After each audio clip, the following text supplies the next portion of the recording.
you're in the band A system, you have premium light. Give light to every citizen, both rich and poor. Rather than focus on productivity, they went to price discrimination. The 11 discourse or distribution companies in Nigeria for power, right? They have one in Ikeja, which is kind of like the mainland and northwest of Lagos. They have one in Echo, right? It's kind of like the Lagos Island and the southern parts and around some areas in Ogun State, right? So I would say the Ikeja group, like, I don't know how many houses, but again, Lagos is like New York. Everyone in Africa is in Lagos, right? Everyone and anyone, right? It's a very small state, has a lot of islands. They're building their own islands because they have a lot of population. So they have two in Lagos.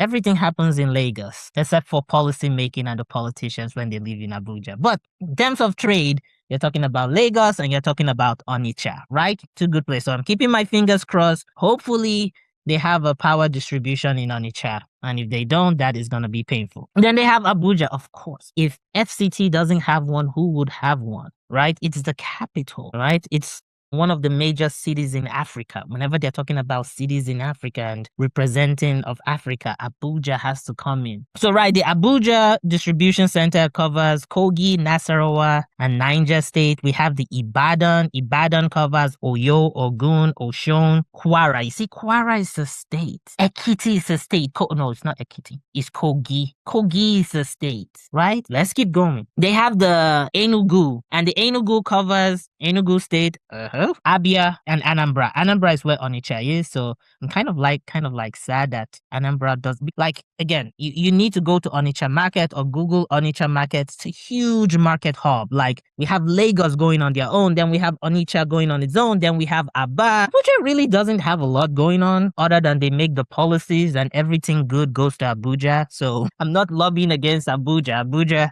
should keep getting the services it needs. What I'm saying is Abuja should be the gold standard for every state in Nigeria, not just Abuja. I'm talking about Maitama Abuja, because the whole emphasis is NEPA, light. Light is the issue. And with light and using Band A in Abuja, Maitama, Asokoro, Wuse 2 as the gold standard for Nigeria, life starts to get a little bit better. Where did we stop? We stopped at Enugu, right? Anambra, Ebonyi State, and Imo State, right? So we kind of get where those guys are distributing.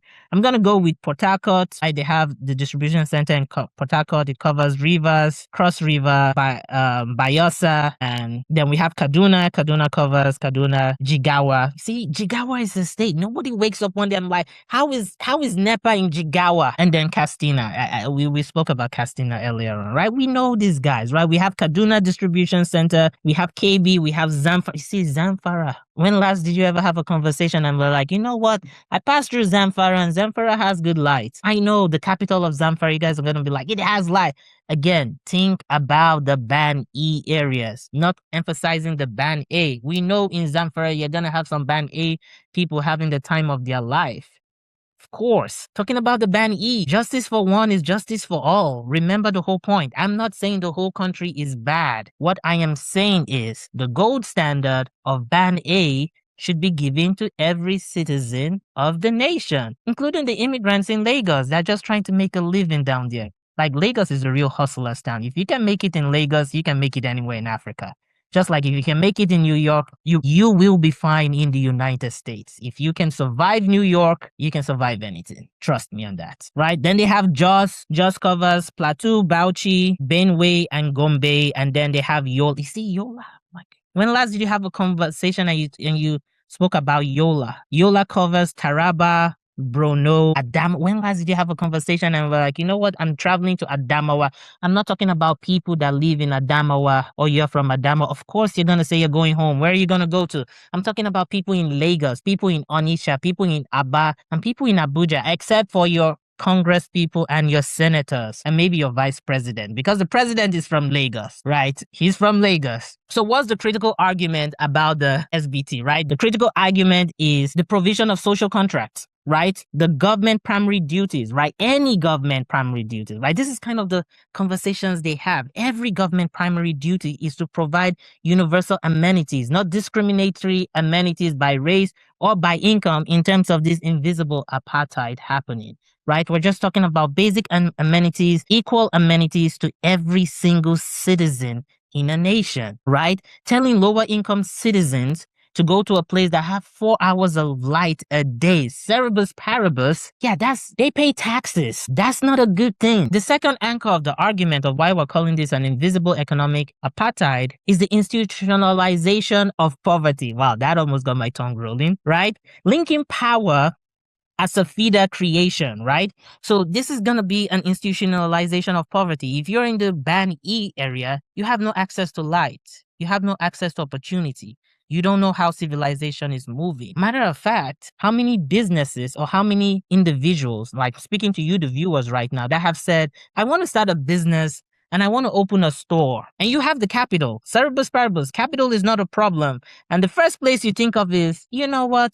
I should go to a Ban E area to start my business. Far be it. You will not do that. That would not even come into your train of thought. You are going to say to yourself, going to a Ban E area is going to be economically bad for you in business wise, right? The third anchor of the argument of why we're calling this an invisible economic apartheid is the neglecting of your citizens. When you neglect your citizens, it provides a feedback loop of brain drain, right? Which is called Jackpa, or as a lot of people like to say, Jackpa United, right? Where the whole conversation of able, young, smart, educated Nigerians are, how do I get out of the country? I want my life to be better. And then the next thing they're going to be thinking about is, Jackpa, I need to leave the country. There's no way. I have no light. There's no synergy. There's no way for me to work or collaborate with people so that I can make a living for myself.